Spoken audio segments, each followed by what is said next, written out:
トビデオ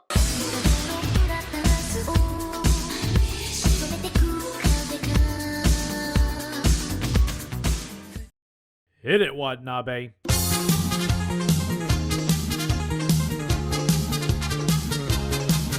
So way back in my first year, I covered a little anime OVA named Fight Iczer One. Released in 1985, it was one of the big forerunner OVAs that blew the doors wide open for the format and its big potential. Based off of a short manga and a hentai anthology of all places, Iczer One was a fiercely daring project about a titular android partnering up with an unsuspecting, innocent schoolgirl named Nagisa Kano to save the world from the invading humanoid race known as the Cthulhu. Between October 1985 to March 1987, the 3-episode series was a massive hit for the newly formed home video market. It effortlessly combined seemingly disparate genres like disturbing body horror, high-intensity mecha anime, softcore yuri, and even a dash of tokusatsu parody into a singular entity. Not only that, but many important careers of the OVA era were launched thanks to the success of Iczer One. Director and character designer Toshiki Hirano, his wife and animation director Narumi Kakinuchi, creature designer Junichi Watanabe, and let's not forget, mecha designer and anime folk hero Masami Obari. By no means is it perfect, but Fight Iczer One is an anime I feel deserves more credit than it actually gets these days. But we've already talked about all that beforehand. We now move on to 5 years later. It's 1990, an overall strange year for anime. Culturally, it's still the 80s, and the knock-on effects of the upcoming recession aren't being felt too much yet. But at the same time, you can tell a change is beginning to sweep the industry. OVAs are still being produced, but they are no longer these lavish, creator-driven endeavors. Decade-defining franchises like Dirty Pair are wrapping up with their final installments, before the reboot of course, and anime designs are beginning to undertake an aesthetic change, with Gainax's Nadia's Secret of Blue Water being one of the first anime to really feel 90s. And in the midst of this transitory period that's beginning to unfold, AIC decides that now is the perfect time to follow up on Iczer One. 確かにIczer 3は未熟ではあります。しかし、いずれは初陣を迎えなければならぬ定めの子。そう、私も最初は未熟でした。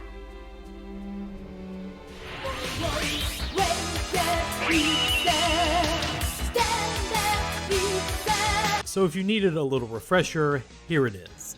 Fight Iczer One ended with our eponymous heroine defeating the invading Cthulhu force, her evil twin sister Iczer 2, and the malevolent cosmic force pulling all the strings, Big Gold. Sadly, Iczer One is forced to depart Earth and leave her beloved Nagisa to live a normal life in order for her and her planet to be truly safe. Iczer One does, however, devote herself as Earth's distant protector, keeping a watchful eye on the pale blue dot from any invaders with the help of the remaining non-brainwashed Cthulhu forces led by her close friend, Sister Grey. Fast forward to an undisclosed time in the future, and a new evil has risen. Calling herself Neos Gold, daughter of Big Gold, this new villain immediately challenges Iczer One to the fight of her life. Though the fight ends in a draw, Iczer One is heavily wounded, and Neos Gold immediately mounts an invasion of Earth with her henchmen to finish what her mother started. 我が名はネオスゴールド。これより我を全能の神として崇めよ。愚かにも我に逆らう者には天罰が下ろうぞ。Caught up in the ensuing invasion is Nagisa Kasumi. While delivering lunch to the moon base with her friend Kawaii, the invasion begins and Nagisa and Kawaii have to take shelter with the crew of the combat ship Queen Fuji, the only warship that is capable of fighting back against Neos Gold's forces. 他の人たちも港もエイリアンたちに残ったのはこのクイーン富士だけね。Iczer One, sensing that Earth is in trouble, tries to go off while she is still in her wounded state. Sister Grey, knowing that's what Neos Gold wants, holds her back and states that someone else will be sent in her place. Iczer 3, the youngest and final unit of the Iczer line. はい、私Iczer 3。 While just as powerful as her predecessor, Iczer 3 is still a rookie who is naive and lacks the experience to effectively utilize her abilities. But once she forms a relationship with Nagisa, it's only a matter of time that she inherits Iczer One's mantle and is able to take down Neos Gold and her cronies once and for all. キャッホー Adventure Iczer 3, or as it's better known by its English title, Iczer Reborn, is a sequel that honestly has a lot going against it. There is a marked difference when you release an OVA at the start of the boom and when you release one when the era's peak has passed. I was totally expecting this to be a by-the-number sequel where the entire gimmick is where the newer model of hero shows up and kicks ass in a louder and dumber fashion. It certainly sets itself up to be that kind of sequel. But I actually did find myself to be pleasantly surprised with how Iczer Reborn handles itself as a sequel, improving on what was established in the first installment while not trying to wholesale bury it, having enough connection to its predecessor while still trying to strive to be its own thing. There might be a roughness to it, obviously, but the fact Iczer 3 appears in Super Robot Wars alongside her older sister is one of the many signs that points to a healthy legacy for both installments of the franchise. How exactly does the sequel stack up to the original? Well, time to pit sisters against each other. This is Iczer Reborn. There really isn't that much insight I can go into what inspired a sequel to Iczer 1, other than maybe... But let's look into the creator of the Iczer universe, the daddy to all the Iczer girls, Toshiki Hirano. With the twin-pronged directorial debuts of both Fight Iczer 1 and Megazone 23 in 1985, Hirano spent the latter half of the 80s working non-stop in the OVA sector. You pick up nearly any OVA that looked like it had a hefty budget attached to it, and it was most likely Hirano's handiwork. By the late 80s, he had yet to really slow down. His project prior to Iczer Reborn was helping his wife out on her own pet project, the OVA series Vampire Princess Miyu. Now, this is of course baseless speculation on my part, but I do get the feeling that maybe it was seeing his wife work passionately and diligently on a project of her own that inspired Hirano to return to the Iczer well and see his girls again. But wait, you might ask. If you remember the last video I did on the subject, you'll notice that it wasn't Hirano who created the franchise, but his close friend in the hentai comics industry, Aaron Ray, the author of the first Iczer One that he had published in the famed hentai anthology magazine Lemon People. But you should also know that Ray had a reputation in the hentai industry for starting countless projects and never finishing beyond a few chapters, if even that. Iczer One was just another one of those projects, only remembered by the fact that Ray helped Hirano pitch it as an anime. So it's entirely within the realm of possibility that Ray just handed over the character rights to the Iczer One cast since, well, he wasn't going to be doing anything with them. In short, Ray may have been Iczer One's father, but he certainly wasn't her daddy. But the idea of Iczer Reborn didn't just come up right away. Its story actually began in 1987, right when the final episode of the original Fight Iczer One had just been released on video. In order to really capitalize on one of their popular OVAs coming to an end, AIC released an audio cassette drama called Adventure Iczer 3. Released in 3 volumes, Adventure Iczer 3 was meant to be seen as more of a bonus story than an actual proper sequel. From what I can piece together by looking at the cast list, it seems to be about Iczer 1 needing the help of Iczer 3 in saving Earth from a race of evil insect people and the return of Iczer 2. And unlike in the anime where Iczer 3 is portrayed as Iczer 1's little sister, here she is portrayed as Iczer 1's daughter. Hirano had conceived the original story for the sound novel alongside screenwriter Sho Aikawa. I hate little kids. Yes, that Sho Aikawa. And with those cassettes floating around, they would provide an easy foundation for a sequel in case Hirano did want to return to that spring, which he would do in 3 years' time. As I said at the top, Iczer Reborn's production had a lot going against it. Not only had the landscape for OVA production changed rapidly in the past 3 years, but also the big creatives who had helped make Fight Iczer One the juggernaut that it is were now spread throughout the industry. Junichi Watanabe was unavailable, Masami Obari was very unavailable. Even Hirano's wife Narumi Kakanuchi's participation was pretty limited compared to the first one, only contributing key animation to the intro and the final episode. And while some of this might be due to my copy being a video transfer, Iczer Reborn feels noticeably rougher than its predecessor, with it having more economical shots and boarding. I guess it was inevitable when you budget for 6 episodes to be released over the course of 5 months compared to 3 episodes released over the course of 2 years. But give Hirano some credit. He had been navigating the industry and its directorial process for 5 years up to that point, and Iczer Reborn shows that he and his team still have some tricks up their sleeves. Hirano said in an interview that his main goal with the Iczer Reborn anime was to avoid retreading old ground. That meant no more horror mecha with Yuri elements. Instead, Iczer Reborn was going to be a straightforward action anime with a lot of tokusatsu tropes played deliberately straight. The best comparison I can make is that Iczer Reborn is Ultraman if Ultraman was a cute little elf android. This means that the best stuff is all the action.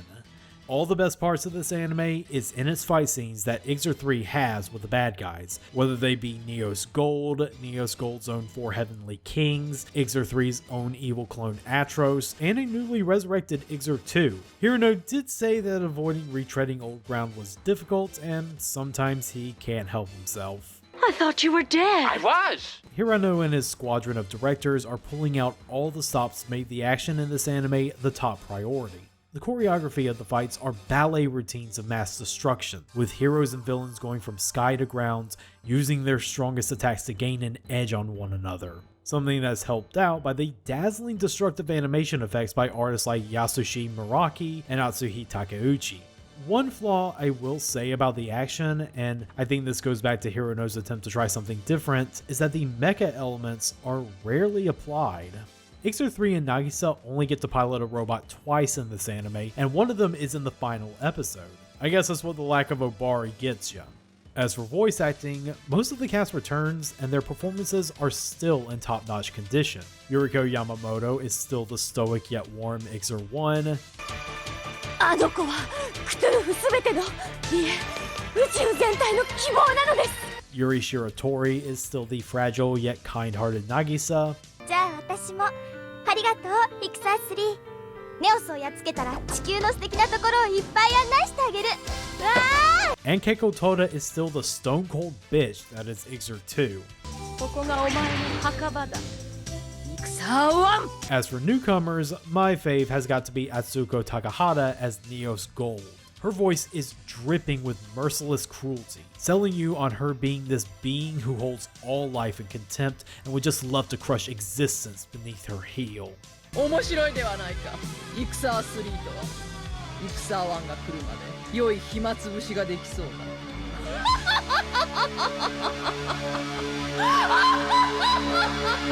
And I'd also give a shout out to Rihoko Yoshida as Neos Gold's second in command, Golem.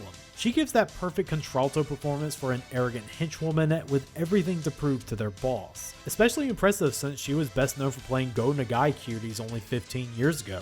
Now that's range. その責任は必ず私が。私にイクサー3抹殺のご命令を。 But we are only delaying the inevitable when talking about Iczer Reborn's most interesting and most infamous casting decision.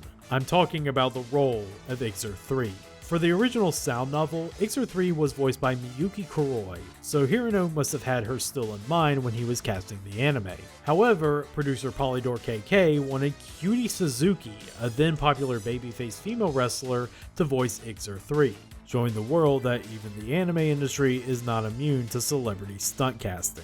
How did Suzuki do? Well... 野人のバカベーダ Okay, to be fair to Suzuki, she was quite upfront in saying that voice acting was a lot harder than selling power bombs from Devil Masami, and that it was very difficult for her to speak in the typical childish baby voice that one would normally give anime girls like this. So she ended up just using her regular voice instead. And I will admit, it does give Iczer 3 a unique flavor that separates her from the stock cutie character, ironically enough. She sounds like a naive kid who was literally born yesterday, exploring the world surrounding her with this content bliss in her voice. 私ここが気に入っちゃったな。 But when she's fighting and needs to let out those anime fighter screams and grunts, she desperately needs to take it up a notch. やめろ She does slowly settle into a groove as the anime goes on, but her lack of experience as a voice actor does show, and it can take the wind out of the sails of what should be some intense action scenes. It's no secret why this is, to date, her only anime role. やった Stunt casting with mixed results aside, I did say that there are many ways in which Iczer Reborn does improve on the original, and I mean it wholeheartedly. One thing it has going for it in the beginning is that it resists the temptation to put down the original in favor of the new hotness like so many other legacy sequels are wont to do. Iczer One's fight with Neos Gold in the beginning is good for setting up the newfound threat, with Iczer One coming away from it barely clinging on to life, but they do make it clear that it was an even matchup and she wasn't just jobbing to the new heel. And in some ways, Iczer 3 is a much more nuanced character than her older sister. Sure, she's the super duper moe version of Iczer 1, but that works to her advantage. Her curiosity allows her to develop a motivation for protecting Earth beyond that being the place where Nagisa lives. We see her enjoy the forest of Earth and play with the animals, giving her motivation to protect Earth's natural beauty and all its living things, something its predecessor only touched upon lightly.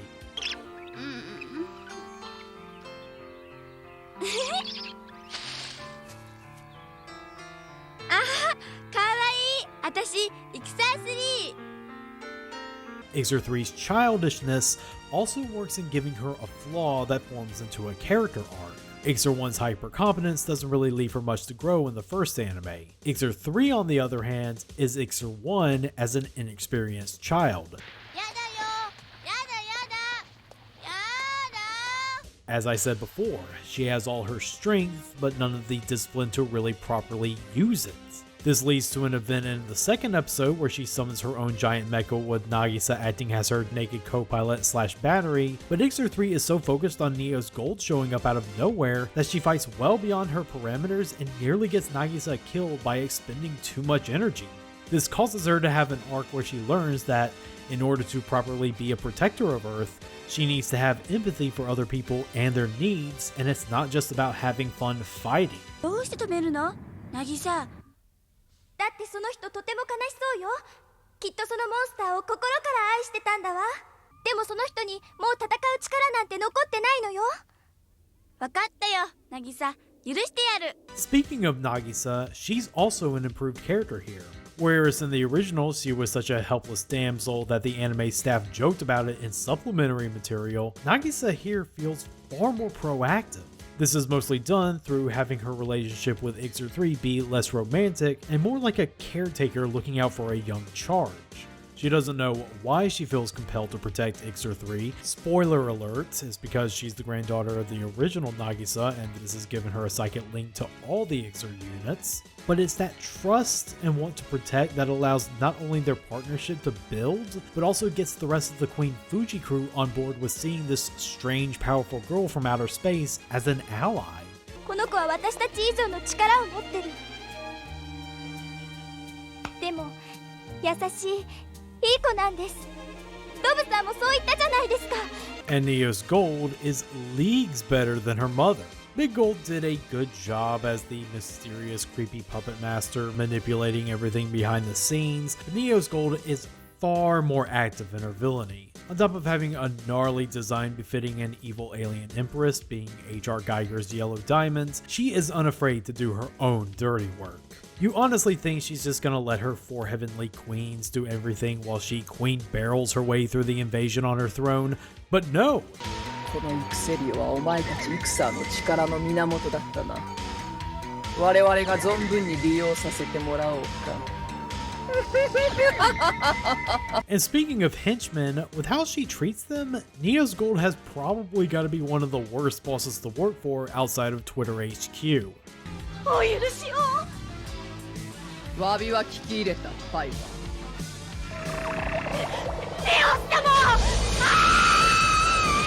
But as ruthless as she is, you gotta hand it to her for pulling out all the stops and making this invasion go swimmingly. We're talking about a villainess who raises Iczer 2 from the dead as an insurance policy.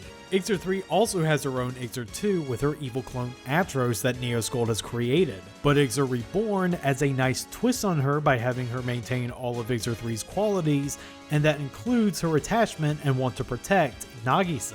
ハトロスお願い。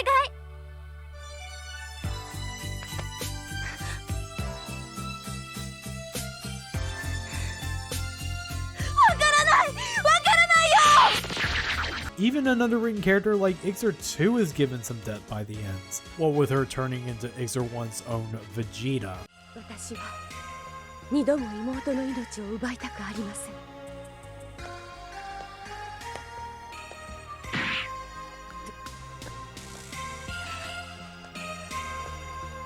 I compliment all of this, and yet I still gotta say I prefer the original over Iczer Reborn. The sequel might do a lot of things better, and yet personal preference takes precedence. It might have something to do with Fight Iczer One being a lot tighter in its story. Sure, some things are underwritten, but little fat is left by the end of things thanks to how it utilizes a pretty small cast over the course of 3 episodes. By contrast, Iczer Reborn feels noticeably flabbier with its twice as long runtime. It relies a lot on flashbacks and dream sequences to the first anime to fill time, and we do spend a lot of time with the other crew members of the Queen Fuji who aren't Nagisa and thus aren't as interesting. Even the captain, who's a hot MILF with great 80s hair, pales in comparison to the Iczers.